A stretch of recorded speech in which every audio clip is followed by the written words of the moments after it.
Almost ಎಲ್ಲರೂ ಗೊತ್ತು. ಮನೆಯಲ್ಲೇ ಮಾಡ್ಬೋದಿತ್ತ ಅಂತ ಸುಮ್ಮನೆ ಖರ್ಚು ಮಾಡಿದ್ರು ಸರ್. ಕೊಟ್ಟಿರಲಿ. ಆದರೆ ಕೆಲವು ಎದೆಗೆ ಬಿದ್ದ ಅಕ್ಷರ ನೆಲಕ್ಕೆ ಬಿದ್ದ ಬೀಜದ ಪ್ರತಿಮೆ ಅಂತೆ ನೋಡಿ, ನೀವು ಸಾಹಿತ್ಯ ಸಂಜೆ ಅಂತ ಶುರು ಮಾಡಿದ್ದು ಒಬ್ಬ ಸಾಹಿತ್ಯನ ಹುಟ್ಟಾಕ್ಬಿಟ್ಟಿದೆ. ಸೊ ಹಾಗಾಗಿ ನಿಮಗೆ ಥ್ಯಾಂಕ್ಸ್ ರವೀಂದ್ರ ಸರ್ಗೆ. ಈಗ ಆಗ್ತಾ ಇಲ್ಲ. ಈಗ ಸಾಹಿತ್ಯದ ಹೆಸರು ಸೇರೋದು, ಸಾಹಿತ್ಯ ಹೆಸರಲ್ಲಿ ಮಾತಾಡೋದು ಎಲ್ಲವೂ ಈಗ ಪೇಯ್ಡ್ ಪ್ರಮೋಷನ್ ಥರನೇ ಆಗಿಬಿಟ್ಟಿದೆ. Everything is paid promotion. ಶಾಲೆ ಪೇಯ್ಡ್ ಪ್ರಮೋಷನ್ನು, ಈಗ ಪೇಯ್ಡ್ ಪ್ರಮೋಷನ್ ನಂತರಕ್ಕೆ ಹೋಗ್ಬಿಟ್ಟಿದೆ. ಆ ಪೇಯ್ಡ್ ಯಾರಿಗಾದ್ರೂ ಕಾಸು ಕೊಡೋ ಅವಶ್ಯಕತೆಯೂ ಇಲ್ಲ. AI ಬಂದ್ಬಿಟ್ಟಿದೆ. ನಾವು ಇವತ್ತು ಸಿನಿಮಾದಲ್ಲ ನಾವು ಹೇಳ್ತೀವಿ, ಏನೇ ಒಂದು ಬದಲಾವಣೆ ಆದರೂ ಮೊದಲು ಸಿನಿಮಾದವರಿಗೆ ಗೊತ್ತಾಗತ್ತೆ ಅಂತೇಳಿ. ಯಾಕಂದರೆ ಅಸೋಸಿಯೇಟೆಡ್ ಇಂಡಸ್ಟ್ರಿ ನಮ್ಮದು, ಸ್ವತಂತ್ರವಾಗಿ ಇಲ್ಲದೆ ಬಂತು.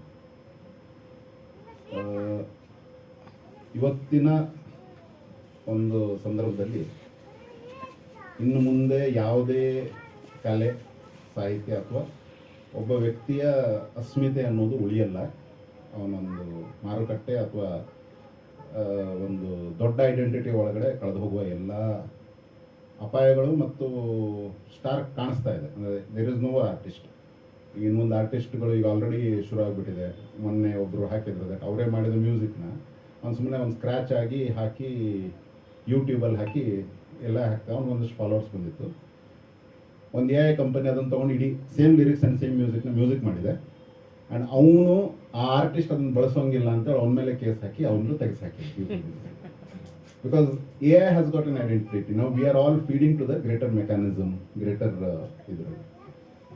ಇಂಥ ಸಂದರ್ಭದಲ್ಲಿ ಒಬ್ಬರು ಕಲಾವಿದನಾಗೋದು, ಸುಮ್ಮನೆ ಒಂದು ಕತೆ ಬರೆಯೋದು ಕೂಡ ಅಥವಾ ಕಾದಂಬರಿ ಬರೆಯೋದು ಕೂಡ, and to tell that it is mine, ನನ್ನದು ಅಂತ ಹೇಳೋದು ಒಂದು ದೊಡ್ಡ ಪ್ರತಿಭಟನೆಯ ಕೆಲಸ ಆಗಿತ್ತು.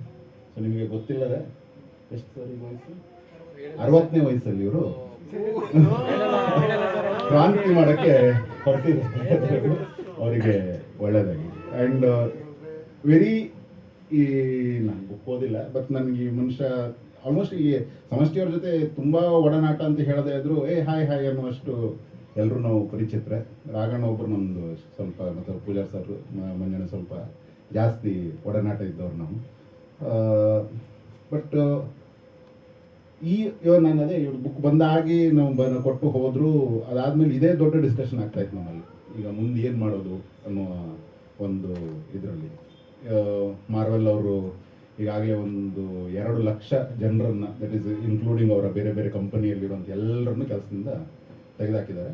ಯಾಕೆ ತೆಗೆದುಹಾಕಿದ್ದಾರೆ ಅಂದರೆ ಅವ್ರು ಯಾವ ಒಂದು ಸಾಫ್ಟ್ವೇರ್ನ ಹುಟ್ಟು ಹಾಕಿದ್ರು ಆ ಸಾಫ್ಟ್ವೇರ್ ಅವ್ರ ಕೆಲಸವನ್ನು ತಿಂದು ಹಾಕಿದ್ರು. ಹೋಗ್ತಾ ಹೋಗ್ತಾ ಈಗ ಆರ್ಟಿಸ್ಟ್ಗಳನ್ನು ಅದು ಸೈಡ್ಲೈನ್ ಮಾಡುವಂತಹ ಹಂತಕ್ಕೆ ಬಂದಿದೆ. ನಾವು ಇಂಥ ಸಂದರ್ಭದಲ್ಲಿ ಯಾವಾಗ ಬಟ್ AI ಒಂದು ಇದಿದೆ, ಅದು ಒಂದು ಹ್ಯೂಮನ್ ಎಕ್ಸ್ಪೀರಿಯನ್ಸ್ನ ಹೇಳೋಕ್ಕೆ ಆಗಲ್ಲ. ಒಂದು ಕ್ರೌಂಚ ಪಕ್ಷಿಯ ಸಾವನ್ನು ನೋಡಿ ಒಂದು ವಾಲ್ಮೀಕಿ ಮಹಾಕಾವ್ಯ ಸೃಷ್ಟಿಸುವಂತಹ ಕೆಲಸ AI-ಗಾಗಲ್ಲ. ಸೊ ಇನ್ನೂ ಮಿಡಿಯುವ ಮತ್ತು ಮಿಡಿಲಿಕ್ಕೆ ಸಾಧ್ಯ ಇರುವಂಥದ್ದು ಮತ್ತು ಎಲ್ಲ ರೀತಿಯ ಸರ್ ಆಗಲೇ ಹೇಳಿದಾಗೆ ಇವತ್ತಿನ ಪ್ರಸಕ್ತ ಸ್ಥಿತಿಗೆ ಕನ್ನಡಿ ಹಿಡಿಯುವಂಥದ್ದು AI ಮಾಡಲ್ಲ. ಅದೊಂದು 3 ಜನರ ಅನುಭವವನ್ನು ಕದ್ದು ಮಿಕ್ಸಪ್ ಮಾಡಿ ಒಂದು ಕಮರ್ಷಿಯಲ್ ಸಿನಿಮಾ ನಾವು ಮಾಡ್ತೀವಲ್ಲ, ನಮ್ಮದಿರಲ್ಲ, ಎಲ್ಲ ಕಡೆಯಿಂದ ಒಂದಷ್ಟು ಎತ್ಕೊಂಡು ಮಾಡಿರ್ತೀವಿ. ಬಟ್ ಒಂದು ಸ್ವೋಪಜ್ಞ ಅನುಭವವನ್ನು ಕೊಡುವಂತಹ ಯಾವುದೇ ಹಿನ್ನೆಲೆಯಲ್ಲಿ ಇಲ್ಲದಿದ್ದಂಥ ಸಂದರ್ಭದಲ್ಲಿ ರೈಟಿಂಗ್ ಬಿಕಮ್ಸ್ ವೆರಿ ಇಂಪಾರ್ಟೆಂಟ್. ಒಂದು ಸಿಂಪಲಾಗಿ ನಾವು ಸೈಕಲಾಜಿಕಲ್ ಅನಾಲಿಸಿಸ್ ಮಾಡ್ತಾ ಇರಬೇಕಾದ್ರೆ ಒಂದು ಮಾತು ಹೇಳ್ತೀವಿ, ನಿಮ್ಗೇನೇ ಯಾಕೆ ಸಮಸ್ಯೆ ಆಗ್ತಾ ಇದೆ ಅಂದರೆ ನನಗೆ ಅವರು ಅರ್ಥ ಮಾಡ್ಕೊಂಡಿಲ್ಲ, ಇವ್ರು ಅರ್ಥ ಮಾಡ್ಕೊಂಡಿಲ್ಲ ಅಂತ ಹೇಳಿದ್ರೆ ಯಾವುದೇ ಸೈಕಿಯಾಟ್ರಿಸ್ಟ್ ಅಥವಾ ಸೈಕಾಲಜಿಸ್ಟ್ ಹತ್ರ ಹೋದರೆ ಅವ್ರು ಫಸ್ಟ್ ಹೇಳೋದು ಡೈರಿ ಬರೀರಿ ಅಂತ. ಇದು ಡೈರಿ ಅನ್ನೋದು ಒಂದು ಹೆಸರಷ್ಟೇ. ಬೇಸಿಕಲಿ ಏನಂದರೆ ಬರೀರಿ. ನೀವು ಯಾವುದೇ ಒಂದು ಸಮಸ್ಯೆಯನ್ನು ಒಂದು ವೇಳೆ ನಿಮ್ಮದೇ ಜೀವನದಲ್ಲಾಗಿರುತ್ತೆ, ಇಫ್ ಯು ರೈಟ್ ಇಟ್, ಅದು 50% ಸಾಲ್ವ್ ಆಗ್ತದೆ. ಎಷ್ಟೋ ಸಲ ನೇರವಾಗಿ ಬರೀಲಿಕ್ಕಾಗದೇ ಇದ್ದಾಗ ನಾವು ಸಾಹಿತ್ಯದ ಮೊರೆಗೆ ಹೋಗ್ತೀವಿ. ಬಿಸ್ನೆಸ್ ಪೀಪಲ್ ಯಾರು ಇರ್ತಾರಲ್ಲ ಅವ್ರು ಯಾವತ್ತೂ ಹೇಳುವಂಥದ್ದು, ನಾನು ಫಿಕ್ಷನ್ ಓದಲ್ಲ, ಬರೀ ನಾನ್ ಫಿಕ್ಷನ್ ಓದ್ತೀನಿ, ಸೆಲ್ಫ್ ಹೆಲ್ಪ್ ಗ್ರೂಪ್ಸ್ ಓದ್ತೀನಿ ಅನ್ನೋಂಥದ್ದು. 9 ಔಟ್ ಆಫ್ 10% ಯೂಶಲಿ ಅಂತ ಹೇಳೋರು ಯಾವ ಬುಕ್ ಓದಿರಲ್ಲ, ಬಟ್ ಸುಮ್ಮನೆ ಅದು ಇನ್ಸ್ಟಾಗ್ರಾಮ್ ಬಂದಿರುವ ರೀಲ್ಸ್ಗಳನ್ನು ಹೇಳ್ತಾರೆ. ಬಿಕಾಸ್ ಆಲ್ ಗ್ರೇಟ್ ಲೀಡರ್ಶಿಪ್ಸ್ ಅಥವಾ ಯಾರಿದೆ, they all read fiction and they don't read ಈಗಿನ fiction, they still read classic ಅಥವಾ ಏನು ಹೇಳ್ತೀವಲ್ಲ ದಾಸ್ತಾವ್ಸ್ಕಿನ್ ಆಗಲಿ, ಇದರಾಗಲಿ, ಅಥವಾ ಅವರವರ ಭಾಷೆಯ ಫಿಲಾಸಫರ್ಸ್ ಏನಾಗಿರಲಿ, ಅವರು ತುಂಬ ಹೆಚ್ಚಾಗಿ ಓದಲಿಕ್ಕೆ ಇಷ್ಟಪಡುವಂತಹ ಮತ್ತು ಪ್ರಯತ್ನಿಸ್ತಾರೆ. ಏನಕ್ಕೆ ಅಂದರೆ ಇವತ್ತು ಒಂದು ಅತ್ಯಂತ ಹೈ ಪೊಸಿಷನ್ ಇರುವಂಥ Elon Musk still believes that Dostoevsky has the answer ಅನ್ನೋದಕ್ಕೆ ಒಬ್ಬ ಮನುಷ್ಯನ ಅನುಭವವನ್ನು ಅಷ್ಟು ಸಮಗ್ರವಾಗಿ ಮತ್ತು ಅಷ್ಟು ಪ್ರಾಮಾಣಿಕವಾಗಿ ಹಿಡಿದಿಟ್ಟಂತಹ ಒಬ್ಬ ಲೇಖಕನ, ಒಬ್ಬ ಬರಹಗಾರನ ಒಂದು ಕ್ಷಣದ ಪ್ರಾಮಾಣಿಕ ಇದಿದೆಯಲ್ಲ ಏನದು, here I will be loyal. ಎಲ್ಲರೂ ನಾನು ಸುಳ್ಳು ಹೇಳ್ಬೋದು, ಬಟ್ ಬರವಣಿಗೆ ಸಂದರ್ಭದಲ್ಲಿ ನಾನು ಸುಳ್ಳು ಹೇಳಲ್ಲ, ನಾನು ಪ್ರಾಮಾಣಿಕ. ನನಗೆ ಎಷ್ಟಾಗುತ್ತೆ, it can be as bad writing but it should be an honest writing ಅಂತ ಹೇಳುವಾಗ, ಸೊ ಆ ಸಂದರ್ಭದಲ್ಲಿ ಮಾಡಿದಂತಹ ಒಂದು ಉಳಿಯುವ ಪ್ರಾಮಾಣಿಕತೆ, ಆ ಒಂದು ಸತ್ಯ ಉಳ್ಕೊಬಿಡುತ್ತೆ. ಇವತ್ತು ನೀವೇ ಗಮನಿಸಿರುವಾಗಿ ನಿಮ್ಮ ಹತ್ರ ಬರುವಂಥ ಎಲ್ಲ ವೀಡಿಯೋಸ್ಗಳು ಯಾವ್ದು ನಿಜ ಹೇಳ್ತಿದೆ, ಯಾವ್ದು ಸುಳ್ಳು ಹೇಳ್ತಾ ಇದೆ ಅಂತ ಹೇಳದೇ ಇರುವಂಥ ಸಂದರ್ಭದಲ್ಲಿ ಇವತ್ತಿಗೂ ಟೇಕ್ ನ್ಯೂಸ್ ಫಾರ್ ಎಕ್ಸಾಂಪಲ್, ನೀವು ಟಿ ವಿಯಲ್ಲಿ ಬಂದರೆ ಅಥವಾ ವಿಡಿಯೋದಲ್ಲಿ ಬಂದರೆ ಒಂದು ಸ್ವಲ್ಪ ಅನುಮಾನ ಪಡ್ತೀರೇನೋ, ಬಟ್ ಒಂದು ನ್ಯೂಸ್ ಪೇಪರಲ್ಲಿ ನೀವು ಎತ್ಕೊಂಡು ಬಿಟ್ಟರೆ ಒಂದು ಸಣ್ಣ ನಂಬಿಕೆ ಇನ್ನೂ ಇದೆ ನಮಗೆ ನ್ಯೂಸ್ ಪೇಪರ್ ಮೇಲೆ. ಬಟ್ ಟಿ ವಿ ನ್ಯೂಸ್ ಆ್ಯಂಕರ್ಸ್ಗಳ ಮೇಲೆ ನಾವಿನ್ನೂ ಉಳಿಸ್ಕೊಂಡಿಲ್ಲ. ಅದು ಬರವಣಿಗೆಯ ಇನ್ನೂ ಉಳಿಸ್ಕೊಂಡಿರುವಂತಹ ತಾಕತ್ತು. ಅಲ್ಲಿ ಎಷ್ಟೇ ಕಾಲ್ಡರ್ ಬಂದರೂ ಕೂಡ ಇನ್ನೂ ಬರವಣಿಗೆ ಅದನ್ನು ಒಂದು ಫಿಲ್ಟ್ರೇಷನ್ ಮಾಡ್ಕೋತಾನೆ, ತನ್ನದೇ ಅದೊಂದು ಫಿಲ್ಟ್ರೇಷನ್ ಮಾಡ್ಕೋತಾ ಹೋಗ್ತಾ ಇದೆ. ಬಹುಶಃ ಅದು ಯಾವಾಗ ಫಸ್ಟು ಮನುಷ್ಯ ಬಂದು ಗೋಡೆ ಮೇಲೆ ಗಿತ್ತಿದ್ನೋ ಅವಾಗಿಂದಲೂ ಅದು ಉಳ್ಕೊಂಡಿರುವಂತಹ ಒಂದು ಲೆಗಸಿ, ಟೈಮಿನ ಲೆಗಸಿ, ಅದನ್ನು ಉಳಿಸ್ಕೊತಿದ್ದೇನೆ. ಸೊ ಇಂಥದ್ದೆಲ್ಲ ಒಂದು ಸಾಧ್ಯತೆ ಟೈಮಲ್ಲಿ ಜಸ್ಟ್ ಇಮ್ಯಾಜಿನ್, ಇವರನ್ನು ನಾನು ಫಸ್ಟ್ ಟೈಮಿಗೆ ನಾಟಕದಲ್ಲೇ ನೋಡಿದ್ವಿ. ಯಾರು ಇವರು ಅಂದಾಗ ಅವ್ರ ಬಿಸ್ನೆಸ್ ಇದೆ ಸರ್ ಅಂತ. ಒಂದಷ್ಟು ದಿವಸ ಸರ್ ಅವ್ರು ಪಾಲಿಟಿಕ್ಸಲ್ಲೆಲ್ಲ ಇದ್ದಾರೆ ಸರ್. ಆಮೇಲೆ ಯಾರೋ ಕವಿತೆ ಎಲ್ಲ ಒಂದು ಕಾಲದಲ್ಲಿ ಬರೆದಿದ್ರು ಸರ್ ಅಂತ. ಒಂದು ದಿವಸ ಬುಕ್ ಮಾಡಿ ಕಾದಂಬರಿ ಬರೆದಿದ್ದೀನಿ ಅಂತೇಳಿ. ನಂಗೆ ಆ್ಯಕ್ಚುಲಿ ವಯಸ್ಸು ಆಗಿದೆ, ನನಗಿಂತ ಹೆಚ್ಚಾಗಿದೆ ಅಂತ ಗೊತ್ತು.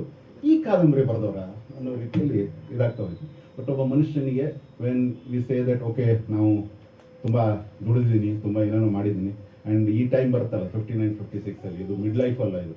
ಈಗ ನಾನು VRS ಯೋಚಿಸ್ತೀನಿ, ರಿಟೈರ್ಮೆಂಟ್ ಯೋಚಿಸ್ತೀನಿ, ಈಗ ನಾನು ಹೊಸ ಇನ್ನಿಂಗ್ಸ್ನ ಶುರು ಮಾಡ್ತೀನಿ ಅಂತ ಹೇಳಿದಿರಲ್ಲ. ನಿಮ್ಮ ಈ ಜೀವನ ಪ್ರೀತಿ ಸರ್, ದಯವಿಟ್ಟು ಇದನ್ನು ಹಾಗೆ ಉಳಿಸ್ಕೊಂಡಿರಿ.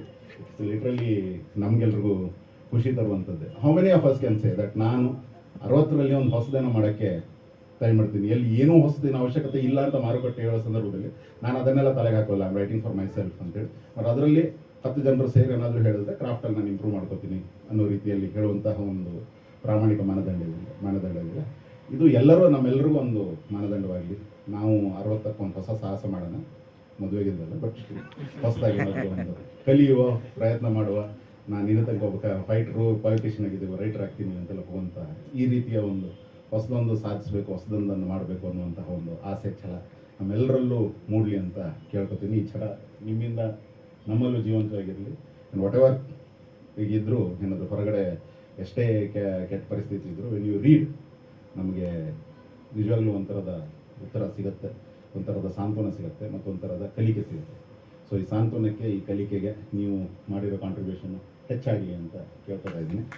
ಸಮಷ್ಟಿ ಅವರು ಇನ್ನೂ ಹೆಚ್ಚು ಬುಕ್ಸ್ ತರಲಿ, ನನ್ನೂ ಬುಕ್ಸ್ ತರಲಿ ಅಂತ ಕೇಳ್ಕೊತಾ ಇದ್ದೀನಿ. ಧನ್ಯವಾದ.